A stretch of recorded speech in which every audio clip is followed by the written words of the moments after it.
In the mid-20th century, while the world watched the Cold War unfold between superpowers, a deadly secret was buried in the sands of a forgotten land. It wasn't Hiroshima, it wasn't Chernobyl. This test happened far from major cities, far from headlines, but its radioactive fingerprints still remain, quietly poisoning the air, the soil, and generations of lives. Governments classified it, victims were silenced, and decades later, most people still have no idea it ever happened. This isn't just about a nuclear explosion. This is about betrayal, silence, and the cost of being expendable. So, why did they test a nuclear bomb in the middle of a populated region? Why did they ignore the warnings of their own scientists? And why does no one talk about it today?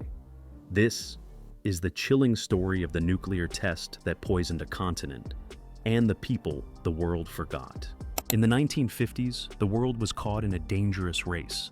A race not for gold or oil, but for dominance through nuclear firepower. The United States had already shocked the planet with Hiroshima and Nagasaki. The Soviet Union followed with its own tests. Now Britain, desperate to prove itself a global nuclear power, was eager to join the atomic elite. But there was a problem: geography. Britain was a small island nation, densely populated and politically fragile.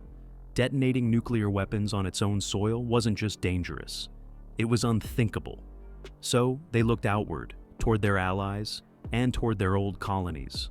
Australia, still tethered to the British crown, seemed like the perfect choice. Its vast outback was remote, quiet, and, most importantly, seen by British officials as empty. But it wasn't empty. Indigenous communities had lived there for tens of thousands of years. The land was sacred. The culture was ancient. None of that mattered. In 1956, under a veil of secrecy, the British government began conducting nuclear tests at a site called Maralinga, deep in the South Australian desert. The name would later become synonymous with contamination, suffering, and silence. To the public, these were controlled experiments. But what really happened at Maralinga was far from controlled, and its radioactive legacy would stretch far beyond what anyone could imagine. The red sands of Maralinga were still and quiet. To the British military, it was the perfect blank canvas, but what they unleashed here would stain that canvas forever. On September 27, 1956, the British government carried out Operation Buffalo, the first major series of nuclear tests on Australian soil. The operation included 4 atomic detonations, each one more controversial than the last. The first test, codenamed One Tree, detonated a 12.9 kiloton bomb, roughly the same power as the one dropped on Hiroshima. The test was conducted on a steel tower, raised high above the desert to maximize its dispersal. But this wasn't just about observing a blast. It was about control, precision, and readiness. One of the later tests in the series, Totem 1 and Totem 2, was especially alarming. These devices were plutonium-based, experimental, and unpredictable. Maralinga wasn't empty. Wind patterns were erratic. Dust storms were common. And yet, the test continued. The scale of the explosions was deceptive. From a distance, it was just a flash, bright, silent, almost beautiful. But the aftermath was horrifying. The radioactive fallout didn't stay confined to the desert. It was carried hundreds of kilometers by the wind, reaching populated areas, contaminating water sources, and settling over Aboriginal communities who had never been warned. Worst of all, the British conducted some tests in ways that intentionally maximized exposure to study radiation effects on military equipment and, sometimes, on people. Soldiers, both British and Australian, were ordered to stand within viewing distance of the blasts, often without proper protection. Some were told to turn their backs, close their eyes, and wait for the flash. That was their shield. The contamination spread far beyond what officials had predicted or admitted. Soil was poisoned, animals died, people began to fall ill, and yet the testing continued. By the time the last bomb was detonated in 1963, Maralinga was no longer just a test site. It was a radioactive graveyard, but the full scale of the damage was only beginning to surface. In the days following the first detonation at Maralinga, the desert winds carried more than just dust. A silent, invisible killer drifted across the land, radioactive fallout. And the people closest to Ground Zero had no idea what had just happened. Indigenous communities, who had lived on this land for thousands of years, were neither warned nor evacuated. They weren't even acknowledged. Children played in dust, now laced with plutonium. Water holes, once sacred sources of life, were now contaminated. Many would later suffer from unexplained sicknesses, skin lesions, respiratory issues, and, years later, horrifying rates of cancer. Australian servicemen, along with British soldiers stationed at the site, were often exposed without protective gear. Some were told it was safe. Others were ordered to walk through contaminated zones as part of post-blast exercises. Few were given information. None were given a choice. Environmental damage was immediate and irreversible. Birds dropped from the sky. Kangaroos were found with burns and tumors. Plants in the test zones wilted into blackened husks. The red earth that had sustained life for generations now pulsed with radiation. Behind closed doors, officials scrambled to contain not the radiation, but the story. British and Australian governments began crafting a narrative of safe and controlled testing. Scientists who raised alarms were ignored or pressured into silence.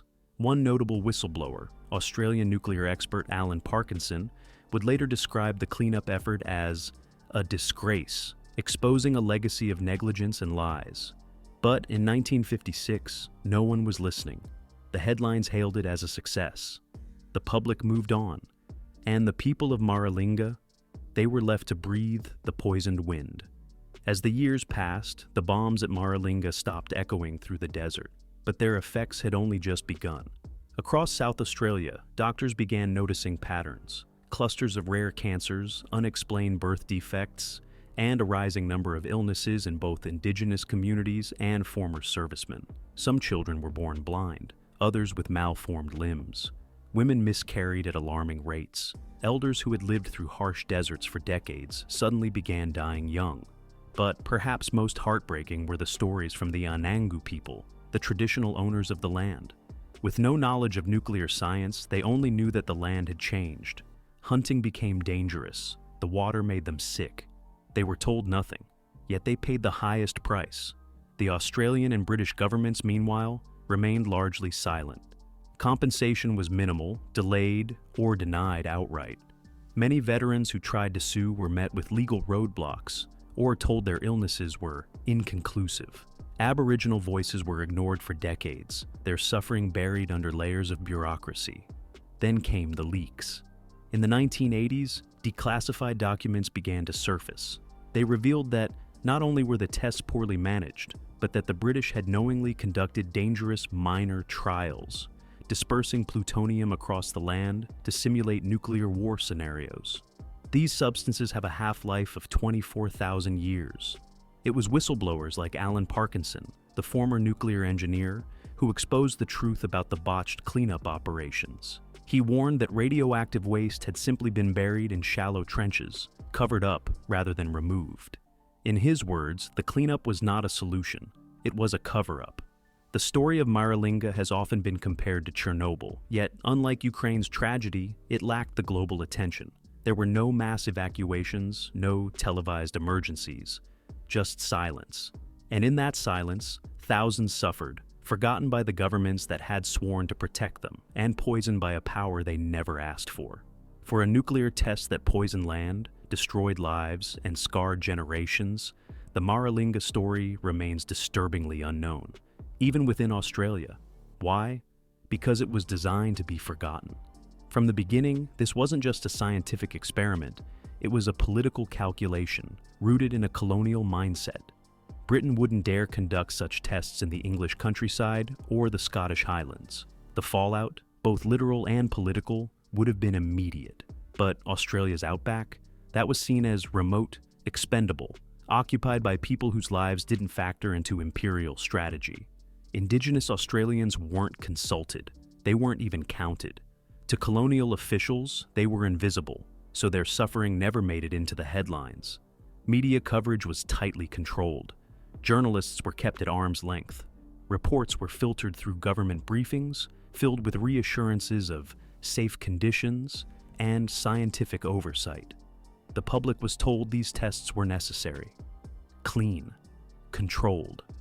There were no images of deformed wildlife, no interviews with sick children, no documentaries about fallout zones. The silence wasn't accidental, it was curated. In schools, the tests were barely mentioned, if at all. Generations of Australians grew up never hearing the word Maralinga.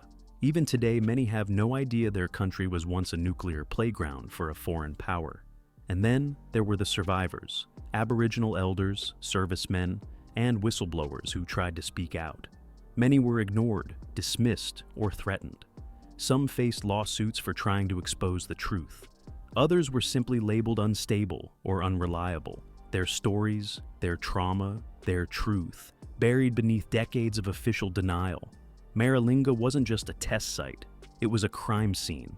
And like many crimes committed under colonial flags, it was hidden under the rug of history, protected by power and polished by silence. Until now. Decades after the last bomb fell at Maralinga, the land still whispers its warnings. Though partial cleanup efforts began in the 1990s, many experts argue they were superficial. Radiation remains trapped beneath layers of soil, and plutonium particles still haunt the ground. It's not just history, it's an active wound. In 2001, the Australian government formally acknowledged the suffering of some service members and Indigenous groups. But for many survivors, the recognition came too little, too late.